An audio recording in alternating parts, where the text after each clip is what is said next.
so much, Ichigo! Hi everyone, welcome to Smack Reviews. If you love our honest reviews, smack that subscribe button so you never miss out. Bleach.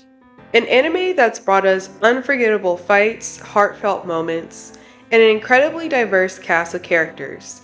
But what happens when a series like this gets a continuation after a decade-long hiatus?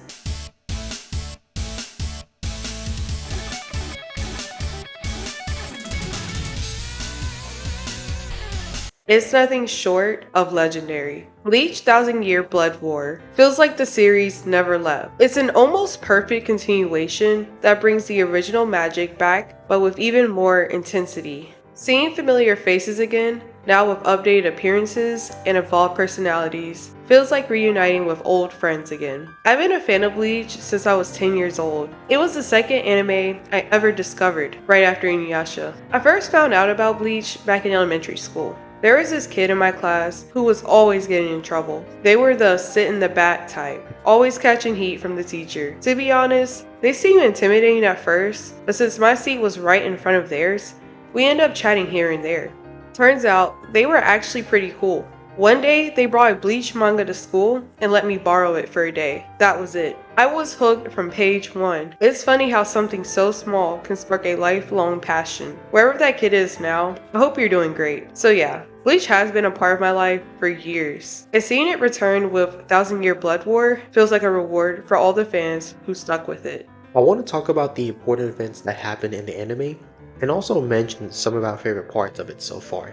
First is the Quincy Wandenreich, which is led by Yubaha, who is the main villain of this entire Thousand Year Blood War series. He declares war on the Soul Society, and the Quincy's invade Hueco to capture Arrancars, and when Ichigo and his friends learn about what's going on, they don't hesitate to help. Everyone but Uryu goes to Hueco, and Ichigo ends up encountering a stern Ritter named Quilge, and seemingly beats him. But as Ichigo is trying to hurry to the Soul Society to assist them from the Quincy's, Quilge temporarily imprisons him in a prison of energy, slowing down his efforts to protect the Soul Society, which is under attack. This results in the deaths of many, people losing their bankais, and overall destruction. The most shocking thing of all from this attack was Yubaha killing the head captain. Ichigo does end up showing up to confront Yubaha, but Ichigo stands no chance against him, and the Quincy's just leave, vowing to come back. Afterwards, Ichigo and Renji head to the Royal Palace, which is located above the Sarate, where Squad Zero trains them to get stronger. Uryu also joins Yubaha and becomes a full-blown traitor. While there are other things that happened, I feel these were the most important things to take from this first season. While there was some fighting, I felt this first season was more about building up these new villains and for all the soon-to-come fights that we get in the following seasons. I will say that my favorite moment from this first season was episode 11. We learned about Ichigo's identity,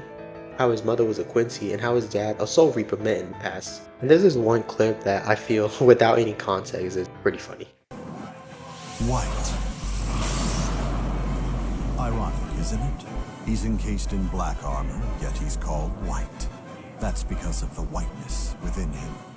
In Season 2, Yubaha continues to build his army of Stern Ritters and introduces a new member who is revealed to be Uraru and will be his successor. This causes some upset among them, since Uraru is a newcomer who hasn't directly served Yubaha, and everyone expected that another member, Hashwa, would have been the successor instead. Soon, the Quincy's once again invade the Soul Society. There's various fights between the Soul Reapers and Quincy's. Many of these fights are amazing, and the visuals just make it so much more impactful. Throughout all the chaos, Ichigo finishes his training at the Royal Palace and descends down to the Sarate to join the fight. But this turned out to be part of Yubaha's plan, and used the pathway Ichigo opened up to ascend to the Royal Palace to destroy his true target, which is the Soul King. Once Yubaha and his small army arrive at the Royal Palace, they are quickly confronted by Squad Zero, since their sole purpose of their existence is to protect the Soul King, since he serves the purpose of cosmic balance between the three worlds of the human world, the Soul Society, and Hueco Mundo. While they're fighting, Ichigo and his friends are making their way back to the Royal Palace, but because of how high it's located, it's going to of course take them a few episodes to reach the top. Unfortunately, we don't get to see the conclusion of the fight between the Quincy's and Squad Zero until Season 3. The last episode of Season 2 came out on September 30th of 2023, and Season 3 didn't start until October 5th, 2024. So there was a year of waiting between these two episodes.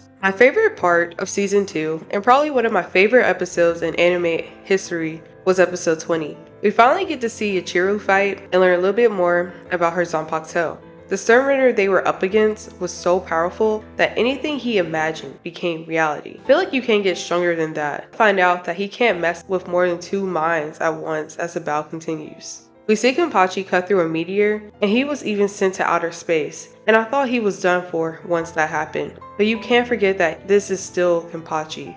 The fight was psychologically and physically intense since Kenpachi told the guy that his sword could cut through anything, which in turn made the Sternritter subconsciously turn it into reality. The Sternritter imagined Kenpachi as a monster and literally got himself destroyed once he went with that mindset. This episode was easily my favorite of season 2. So with season 3, the first episode starts off with its new anime opening, and honestly it's easily the best intro that we've gotten so far when compared to the previous 2. Personally wasn't a fan of the first 2 openings and I always skipped them, but something about this intro is hype and it's one of those openings you can never skip. Even the ending for this season is unskippable as well. We ultimately see the conclusion of the fight between Squad 0 and the Quincy's, and Squad 0 were wiped out and only one member survived. Ichigo and his friends arrive at the royal palace and learn what just happened. Ichigo doesn't hesitate to quickly confront Yubaha, but once again Ichigo doesn't stand a chance against him. Yubaha ends up taking advantage of the Quincy blood that exists inside of Ichigo to force him to strike down the Soul King since he is encased in some type of crystal. The Quincy's end up defeating Ichigo and his friends for the time being, and Yubaha successfully absorbs the Soul King. The remaining captains, lieutenants, and anyone else capable of fighting ascend to the royal palace, but in this short time, Yubaha has been able to completely transform the royal palace. With the Soul King eliminated, their goal now is to get rid of Ichigo and everyone else that's arrived, but there's not many of them left, since in total, including Yubaha, there's only like 7 bad guys left. Per usual, we get various amazing fights, and this is where the anime is currently at since this season is still ongoing. So far, I've had multiple favorite moments from this season alone. I like how we saw a reunion with Grimmjow and Ichigo.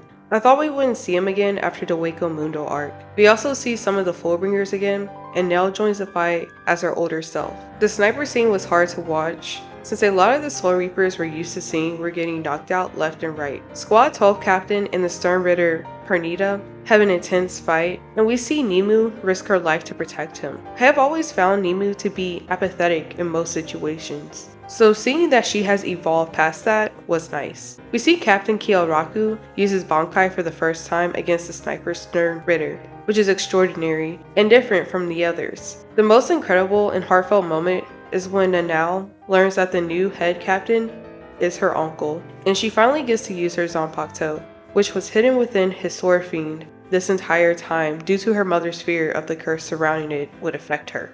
I look forward to seeing how Nanao's Zanpakuto will be used in future battles, since she is the Keto Queen. And long story short, Bleach 1000 Year Blood War is more than just a continuation. It's a love letter to the fans who kept the series alive in their hearts all these years. It's a reminder of why we fell in love with Bleach in the first place. The epic battles, the rich world building, and the unforgettable characters. If you're a fan of Bleach, and if you haven't watched this show yet, then please watch it. You won't regret it. Make sure to like, share, comment, and subscribe. Bye!